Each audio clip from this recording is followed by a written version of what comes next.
Stem cells have a unique ability to regenerate tissues and organs, and have the potential to transform the way we treat a wide range of diseases and injuries.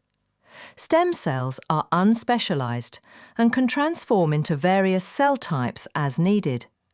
This ability makes them vital for repairing damaged tissues and regenerating organs.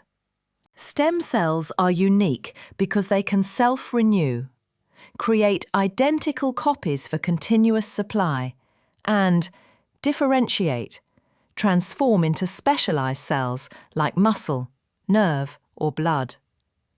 These abilities allow them to repair and regenerate diverse tissues across the body. Stem cells act as the body's natural repair system by transforming into needed cell types.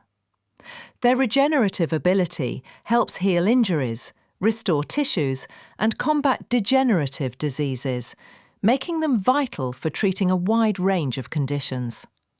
Stem cells have a wide range of medical applications. They are used to treat both acute injuries and chronic degenerative diseases. Some of the key uses of stem cells in medicine include burn victims, heart disease, bone and cartilage damage, spinal cord injuries. Stem cell therapy has a bright future, with advances like CRISPR enabling genetic correction before transplantation. Stem cells could not only treat, but also prevent diseases, repair organs, regenerate tissues, and reverse degeneration, positioning them as a cornerstone of regenerative medicine.